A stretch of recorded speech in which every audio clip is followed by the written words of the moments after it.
this is our hallway. It's the lecture hall.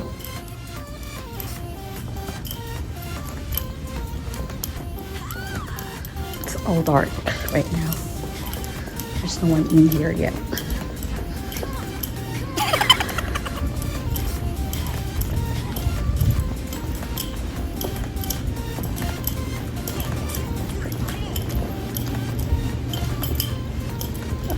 In case you might be wondering why there's no one here, actually, we are on a 2-hour delay schedule today because there was a prediction of snow.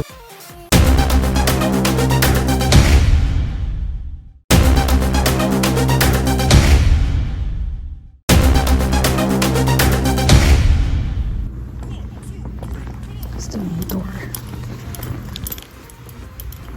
That is our receptionist desk. And so this is our main office. And this here is the intercom system. Okay, so they can just easily call a teacher right in her room. Okay, this is our workstation. We can just print it, print anything that we want. There's my name right there.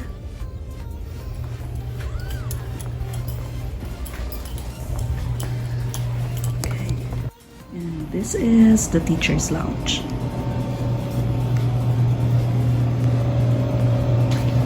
I need some water, so.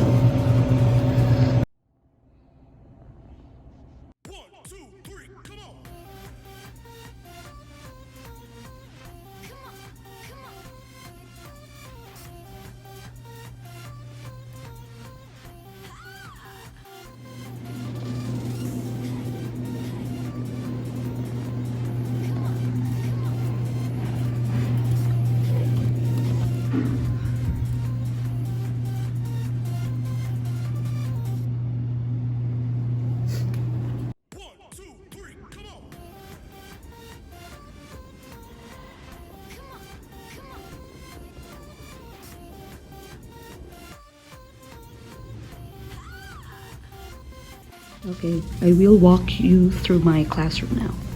Okay, so this is my room. It's room 121, and you see my name there. Alright. So when kids enter the room, this is what they see. Alright, so these are the different parts of my room.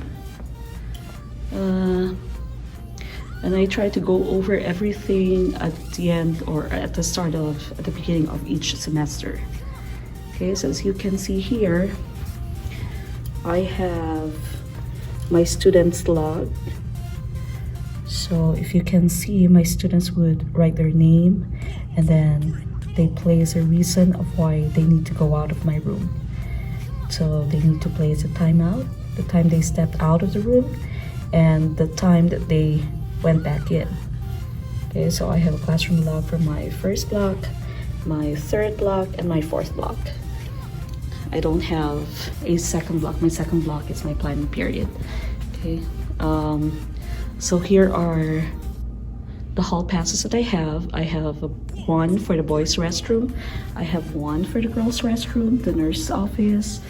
There's one for the hall and the other one for the office. So I don't usually allow 2 students to get out of the room at the same time. Okay, so most of the time, only one will be allowed to get out of the room. Now this here is my device cart. So all of the rooms here have our device cart, which is essentially a cart for all the laptops that our students use whenever we have some online activities, like maybe they're going to answer something in their Google Classroom. Oops, some devices are not plugged up. I'm actually quite strict with this, and I'd usually inform the parents if the student did not plug up his or her device. because all of my students are using the same device. And so if one of them did not plug up a device, the next student who's using the same number of device will have a difficult time. Okay, that same student might not be able to use his device because of not having any batteries. Okay, so let me just, all right, I'll fix it later. So as you can see, my devices have their numbers. They also have their numbers on the device itself. And these are the names of the students that use the device for the first block, third block, then fourth block. So I can easily tell which one did not plug up his or her device. On this paper here, you can see the lunch menu. Okay, the students here are very lucky because they have free food. So they've got free breakfast and free lunch. They also have school buses, of course, so free transportation. I have my class rules, then I have my rewards for good behavior. I also have my consequences. Then here I have my writing prompts. Okay, so there is usually a very important, it's some sort of an essential question in the case of UBD. Okay, so there usually is one question that the student needs to answer every day. Okay, now, and then here's my word wall. So every unit that we have a new batch of words. So I usually ask them to put that as their vocabulary. Then we go over the different meanings that we have.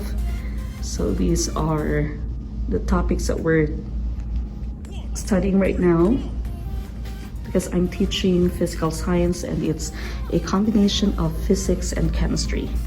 Okay, so the first half right now is chemistry. So I have my periodic table there. Now this part here I have devoted for my country, the Philippines, but I don't really have a lot of things there. Just have a picture of Manny Pacquiao, the map, and Pia Words Bank. Okay, and below that, under that, I have the Best Teacher Award. This was just improvised by my students last semester. Now, in case you're wondering why I have Manny Pacquiao, because he's actually well known in the US. Okay, so many of the students know Manny Pacquiao.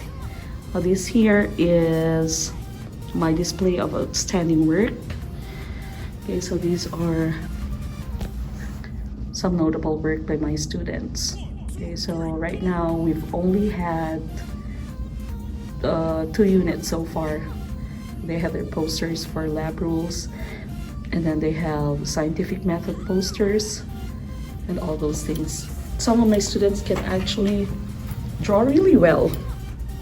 Okay, so as you can see, that's the different parts of the scientific method there. And then this student also placed a sample of a graph. I gave them the freedom to just choose any graph that they want. And then he wrote a short analysis of the graph. Okay, now this one is from our isotopes activity. Okay, so some other posters that they have. Okay, now I have my board here. So it's actually just whiteboard, but it's made of fiberglass. Okay, so it's glass. Now, so I have my objectives. Then FQ, that's a focus question. It's like the essential question of the day. And I have the agenda, basically like the flow of activities inside the room for the day. Okay, so the FQ, as I've mentioned, that's also their writing prompt. So each day they need to answer that question. Okay, so they can answer that through the activities that they've answered and also through our class discussion. Okay, so that's the writing prompt. Each of my block also has their writing prompts box. Okay, I have some quotes there, quotable quotes. Then I have this champs board. Okay, so usually I'd use this whenever we have activities. I'm going to be posting another video on how I manage the class. Okay, so in the meantime, I'm just showing you everything that you can find in my room. Okay, so then, excuse me, there's the date. Today is Friday, 2/21st, 2020.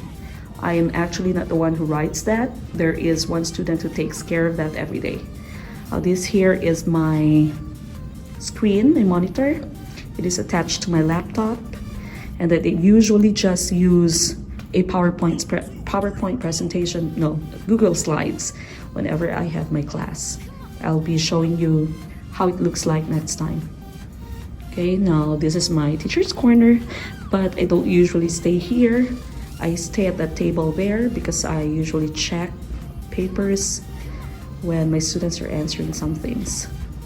Now, in case you might be wondering what these shoe boxes are for, these shoe boxes actually have dried out markers inside them. This is part of a community service that my sophomore student council is doing right now. So we're recycling dried out markers, giving them back to Crayola, and we're making them into liquid fuels. So these are, I have a ton of boxes already, a ton of markers that I still have some there. Okay, so we collect all these markers from all the schools in our district. Okay, so from the elementary school, early childhood, junior high, Manning High School, even the alternative school. Okay, so from here, you can see the different parts of my room. Right. I don't really put a lot of displays because, of course, we're taught in the Philippines not to put too much, and as much as possible, I try to place everything at eye level, but many of my students here are very tall, and if you place the posters within their reach, they'd usually be writing things on them. So I try to avoid that by placing them a little above my student's head. Okay. Now I also have the option of using the Smartboard. I have the projector there for the Smartboard. You can see the Smartboard behind my monitor, behind the screen, but I usually don't use that. So I just use the screen that we have in front of you. All right, now it's time for me to do some work because my students will be here in a few minutes. Okay, I hope you have enjoyed the things that I've explained today. Just the tour of my own room, some hallways of the school where I teach here in the US, and I'll be posting more videos if you'd want to be here and you'd also want to be part of the teaching force in the US, because you know there is a very high percentage of teachers needed here in the US, and usually the locals don't want to teach. So it's the international teachers who come here and fill the vacancies that they have. All right, thank you and have a good one. See you later.